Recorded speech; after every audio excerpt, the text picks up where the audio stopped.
So this is our chat station. This is our camera? Yeah. That's your camera. Right. Hey, yo. So we are in Waltham. We're in Waltham today. At 88, no, that's the price.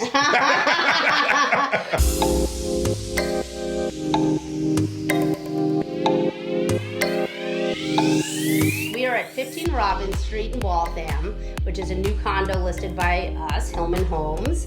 And Ace, I wanted you to see it today to see, you know, you could look at a different kind of condo. When we pulled up, the first thing I thought was, wait, didn't she say condo? Right. This looks like a... It looks and feels like a single family home, but basically what we have here are a townhouse style condo. So that's 2 units. As soon as you have one thing attached to another, they call it a condo.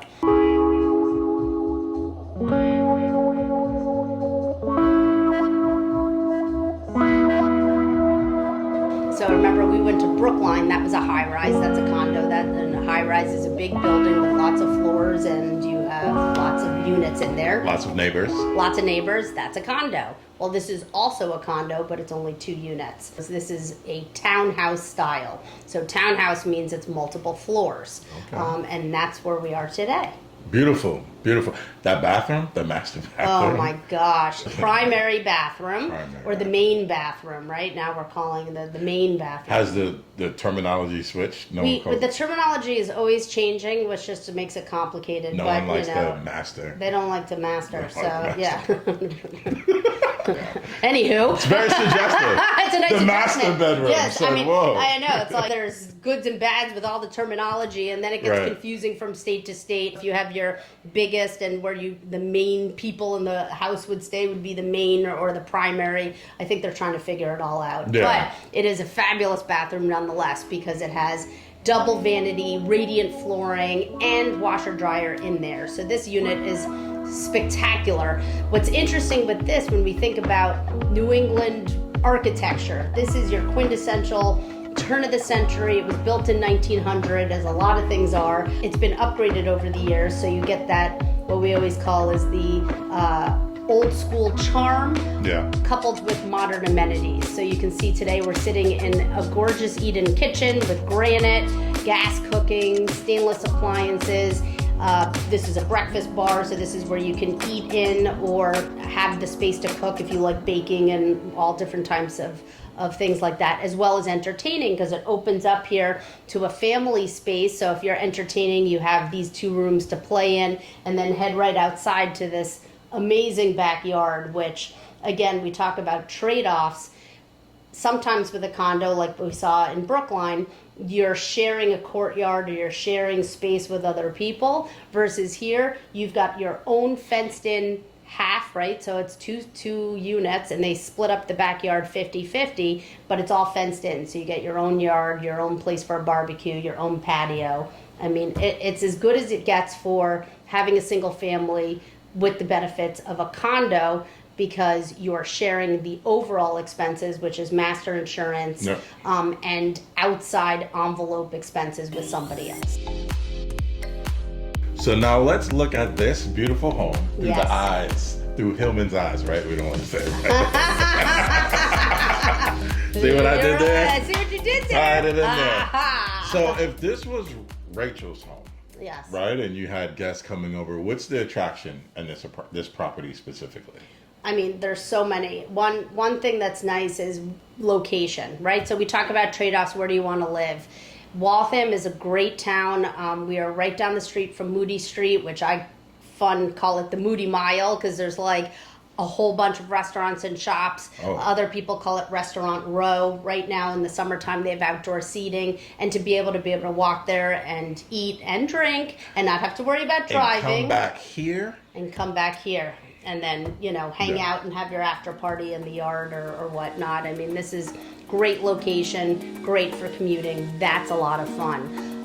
But the space itself, like we said, the benefit and what I would love about living here is it feels like a single family home. Yeah. So this particular condo and we talked a little bit about this in our last series. When you have a condo, you have condo fees, and they vary based on what you're allowed to have included. So for example, when we talked about the Brookline, it included a pool, it included an elevator, they have security, but you were also paying $800 a month for a condo fee. Right. This unit has no condo fee. No condo fee. So, doesn't mean there's no fees, but there's no formal monthly condo fee. So the two owners made the agreement that they split things 50-50. So once a year you have master insurance, which covers from the studs out. That's your overall outside insurance. Okay. And they split that. The water sewer bill, because there's one water main that comes in. When they get the water bill, they have to divide up the water and sewer. And then if there's any outdoor expenses that they want to do on the roof or the siding, they would choose to split those 50-50. Is that normal when it comes to this style of condo? It's very standard. It is normal. It doesn't have to be. I've seen a lot of 2-3 families where they've figured out, okay, if my master insurance is $2,000 a year and the water sewers, $300 a quarter, you can figure out ballpark what that costs monthly and say, okay, we're all going to contribute $250 a month so that at the end of the year that's covered. Yeah. My first condo that I bought in the area, we did the same thing. We chose not to do a condo fee, and when the bills came in, and that's the nice thing, you're only dealing with one person, Right. Here's half the insurance, okay, you pay half the insurance, Right. and you're done. Yeah. I would, with anything. Yes. It would get sticky if the other partner does not have their half. Well, Right. exactly. Okay. So, the downside, or I'd say the part that you can't predict, is who your neighbor is, right? Yeah. So, hopefully, I always say, I would presume that somebody that chooses to live in this style home understands that you need to cooperate and work with somebody that's next Right. door, and you would hope that they are of the same mindset that you're going to get along and make things work. Well, it's not like you get Right? blindsided, right? If you hate people, right, then don't live in a situation. Don't live with them. Don't live in a condo. First of all, don't live in a condo. Take a single family. But Yeah. if you're going to live in a condo building, if you hate people or negotiating or talking to people, you'd live in a place like Brookline, because you're paying your condo fee, and then there's a management company that's in charge of when people don't get along, or not even don't get along, but have different opinions. Yeah. Right? But if you like people, like for me, I would rather have a lower condo fee and compromise and talk to a neighbor about, hey, let's get a few quotes. Do you want to do the landscaping? Right. I've seen situations where some people love to garden and they do all the landscaping. This actually, in my first condo, I'm from New York City. Where am I? I'm from New York City. Okay, I'm terrible. New Yorkers. New Yorkers. New York. I can't grow anything. Even a cactus in my house gets dried out. That's a problem, right? So my condo situation, when I was in that situation, was great. My downstairs neighbor loved landscaping, so she did all the landscaping.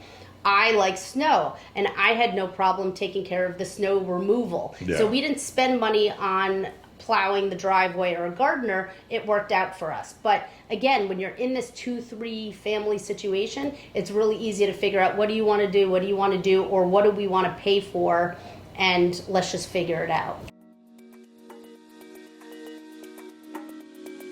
So typically when you buy a condo, your interest rate's going to be about a quarter-eighth or a quarter point higher than a single family. You'd have to talk to a mortgage lender why that is, but my understanding, I guess there's a little bit more risk when you have multiple people in charge of the asset that the bank owns, right? Okay. So if you're in a single family, they're just banking on you as the homeowner to pay all your bills, right? And when you're in 2 units like this, the bills still have to be paid whether you have a formal condo fee or not. Okay. But the terms of getting a loan, they're going to look at the condo documents. So even if there's no condo fee like there is here, you still have condo documents, and they're going to look at those. And then they're going to look at the master insurance policy to make sure it's covering the envelope of the building in the right way. So the process is the same, but there's a little bit more review on the lending side that they need to make sure that everything's in the up and up. When I heard that, Yeah. I heard an experienced realtor Yes. is the best way to go, right? Well, always. Always. Always. I mean, you got to work with an experienced realtor. Right. Yes, and some of the things that I do, that's not that it's different, but I guess, okay, how am I different than other realtors? We're going to talk through. You lived it. I lived it. I lived it. You lived it. But you're going to have to make these decisions. Like, what are you comfortable with? Some people Yeah. really want to know every month what their monthly payment is, right? I'm commissioned. So I've learned over the years how to save up money so that if I get an insurance bill, I'll pay it in full at the time it's due because I've prepared for that. There's a lot of people that, they want their monthly expenses to be set up monthly. So it might be more comfortable to have a condo fee and have it go in monthly. So at the end of the year, you're not hit with, $1,000 bill that you may or may not be comfortable with. So I'm going to work through with you as the buyer to say, what amenities do you want? What do you want covered? If you're not handy at all, you're not going to want to have to figure out how to use a snowblower, right? Yes. Yeah. I mean, I've tried it. I'm really bad at it. Thank God for my husband. Yeah. But You heard that, Sybil? Thank God for her husband. Hi, Mike. Yeah, I mean, thank God. But if you have somebody that is comfortable with these things, that's a way that you can lower a condo fee. I have one building that I sell a lot in Brighton. It's called it's called the Monarch, and they actually, as a big condo complex, chose to buy a Bobcat, which is an expensive piece of equipment, because they have on-site management and the on-site manager is comfortable to do all of the snow removal. That is a huge expense off of a big complex's plate versus having to pay someone to take care of all the snow removal every year. So that's some way, but you don't have control of that moving into the building. You have to figure that out beforehand. So when we figure out as a new buyer, what are you comfortable spending every month? Part of that equation is if you can't afford or you're not comfortable with a single family, how high of a condo fee are you comfortable paying? Because that's part of your debt, right? Yep. So you have your mortgage payment and then your condo fee payment, and that becomes one.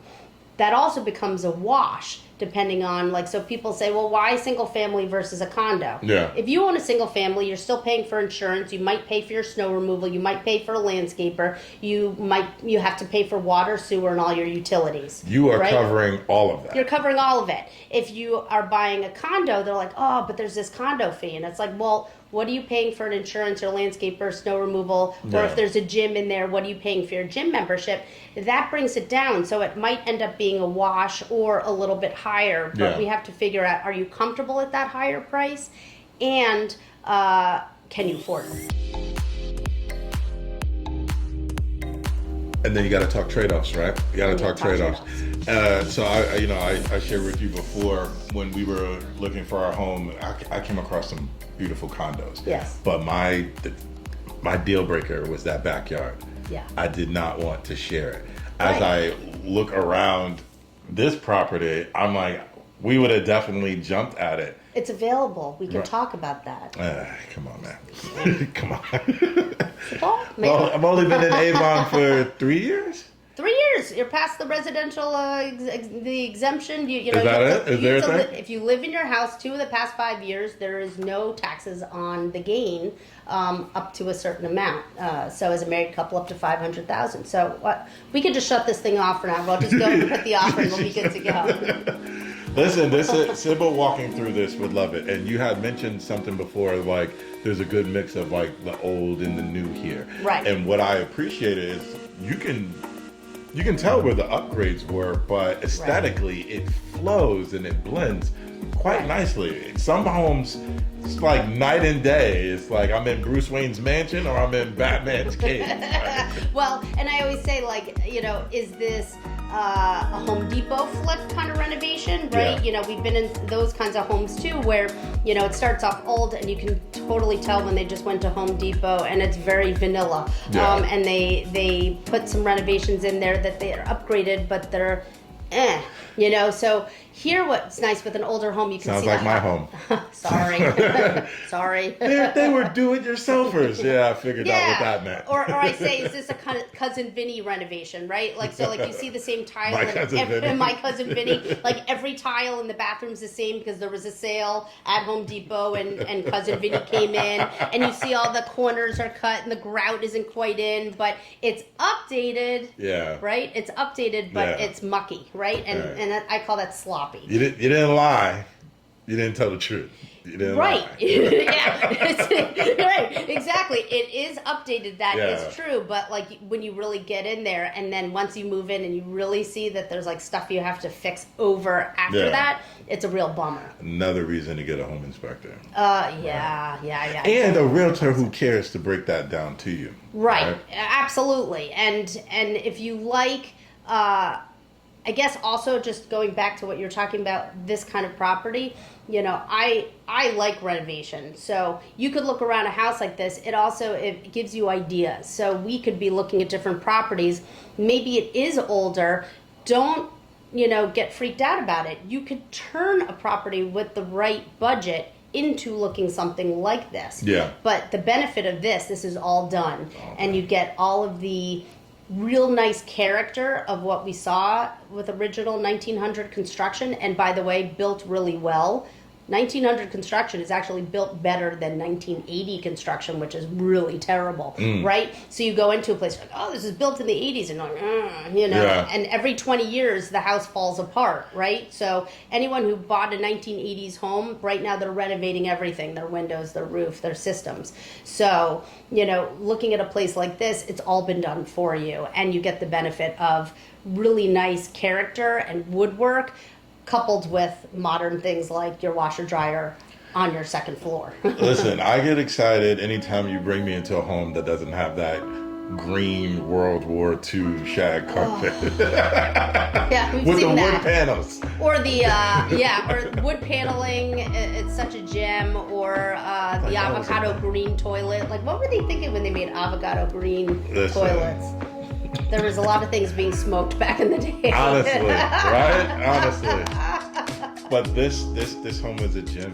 This home is a gem. So, is it even safe to play a game like, what do you see? Who do you see here? Right? Is that a safe game to play? He's trying to. Sorry, world. He's trying to get me. My feeling is, you're going to see somebody in here that is going to appreciate vertical, right? Because there's stairs. So if you like to have themes, what's nice about this is you can entertain on this first floor. I love how she just spun that. You like that? So well. I ain't stupid. But it's true. But it might be a professional. It could be a family. But the thing is, with a family, is you do have vertical. So if your kids are on the third floor, are you taking all that kid stuff down from the third floor down to here? Listen. And we didn't even go down to the basement, by the way. There's storage down there. My kids in this home. Yeah. It wouldn't be as Destroyed. nice. Destroyed. I got 3 kids under 10. Destroyed this. What was that movie with like Eddie Murphy where the kids go flying and the toys are flying this way and there's like all kinds of things going on? Daddy daycare, maybe? Yes, maybe something like that. Mayhem. It'd just be destroyed. Yeah. But when you ask, I can say this. I can't say what age, but I can see it being a professional who's going to enjoy what this owner enjoyed, which is entertaining on this floor. Yes. Her office she's using a bedroom as her office, but what she loves about it is it's sanctuary for her. So she can be on a separate floor. She's not thinking about what laundry needs to be done. It's its own space. Yeah. Or if you were, in a couple or a family, you could go up there and then everybody is still residing in a lower floor. So you have themes to the rooms. If there was a couple, there's a lot of I can't stand you, I'm going to be over here space. I'm going to be on this floor in this room space. That is true. Yeah, you could go over. It's sort of divided. You could go down into the other living room, and you could be over here reading a book, or if someone's watching a loud TV show, you can have quiet on this side. So you have options. Yeah. Yeah. This place is gorgeous. It has character. Do you need a lot of I need going away space? Are you No, creating your man cave? it's moments. Just in general, it has its moments. Moments. Yeah. Sometimes you just need to decompress and have some Yeah, down space. yeah. I get that. Yeah. It does have that opportunity for sure. It's nice. Yeah, I do see the entertainment aspect of it. If you love to host, you love to have company. It's awesome. Yeah, and then you've got the Charles River. You can go walking down. You know, there's walking trails. There's restaurants. This is what we call urban suburban, right? So you have things walkability. You can walk to things, but you're not fighting for a parking spot. And you actually have some trees, and you have some water down the street. You know, you have things to do. There's walkability. Urban suburban. Hashtag urban suburban. Yeah. Start something. Is that not a thing? Yeah, or the other thing we call it urban oasis, right? Because you have the feel of being in a, you know, you're not totally removed. You have activity and you have some action, but you go out there and you've got quiet and privacy and you can get away from everybody. Yeah. The fact that you can just walk a block or two, get smacked, have fun, have great music, restaurant, food, whatever, and then just walk back to this. Right. Yeah, I can see it. I can see me just. I'm gonna go right up the offer right now. What do you think? I think we can take a poll from our fans. What do you think we're gonna when take? You can see yourself drunk, passed out. Then you know you're home. You know you're home. You know if you lived here, you'd be home by now. Isn't that the tagline of that complex in Boston? Which, you know, if you lived here, you'd be home by now. You might not know where you are, but you'd be home. It'd be all set. 15 Robbins. 15 Robin Street. It's where it's at. 8888. Yeah, 888-888. I love it. You'll remember the price. It's worth it. It's worth it.